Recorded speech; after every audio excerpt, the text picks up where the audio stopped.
The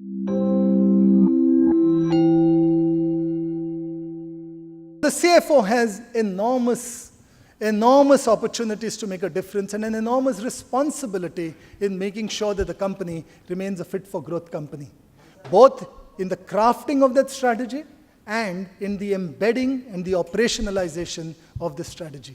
I want to talk about 3 specific areas where a CFO could make a difference. Now, we all know that CFOs are engaged and involved in one very elementary and basic task, which is the allocation of resources to opportunities. That's something that we do, and many of you would wonder, we do it all the time. So what's new about it? The difference which I want to make is that while often we are engaged in the allocation of resources across current opportunities, I think CFOs must be thinking about the allocation of resources across time horizons. How much of our resources are allocated to today and how much of them are for the future? And this requires the CFO to have a view of the future and then having the discipline to make sure that organizational resources are allocated across different time horizons. We don't do as good a job of this as we should. We do a very good job of allocating resources across existing initiatives that you've got across your current time horizon. So that's the first difference that a CFO can make. There is another difference that a CFO can make, which is to try and address an organizational dilemma, which is the perpetual conflict between, do you have an organization which is driving a growth mindset, or do you have an organization which is into this cost focus? Now, I call it a dilemma, but to my mind, there is no dilemma. There should not be a dilemma. There should be no conflict between these two. Despite the fact that we know that you can't cut your way and downsize your way into prosperity. We all know that. And yet, even if you wanted to be a growth-focused organization, in today's time, it is impossible to be a growth-focused organization having the resources to invest behind growth without finding a way to be lean, to be efficient, and to have the tightest cost structure available.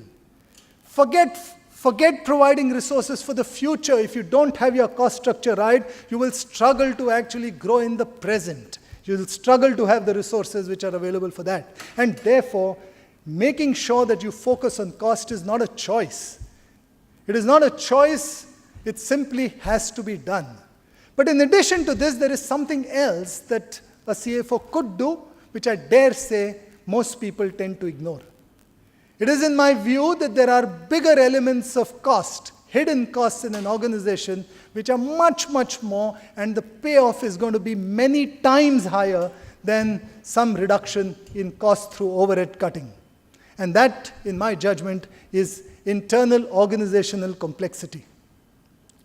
Complexity which bogs us down, complexity which delays things, complexity which takes time. You go through any survey in any organization and you would find people saying that 25 to 30% of the time is consumed in things that are not productive. And a CFO is in a better place than most to start thinking about this organizational complexity and saying, what can you do to simplify? What can you do to streamline? What can you do to empower? What can you do to make decision-making faster? If you do this, the price is 20%, 25% of the organization. Visualize what you can do with 20 to 25% of your cost. It increases first the organizational capacity to do so much more, if that's what you want to deploy, or you need that much less cost. And you know what? The beauty of attacking this element is it is liberating. People would love you for it. You will enhance organizational mood and morale beyond belief. Yeah. And yet, this is the area very few people focus on. Yeah. There is a third area in my judgment that a CFO can and should be focused on. And that is making sure that the organization has the right performance metrics to work towards and manage.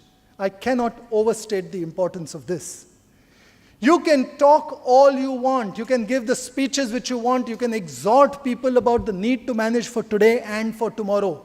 The need to keep some resources aside to look into the future. You can do all of that. It will have zero effect if your performance management metrics and your reward structure is only rewarding the results which you've delivered in this year. Why? Because people behave and deliver based on what you inspect and not what you expect. You can say what you want. If you measure different things, you will get different behaviors. And that's a very critical part.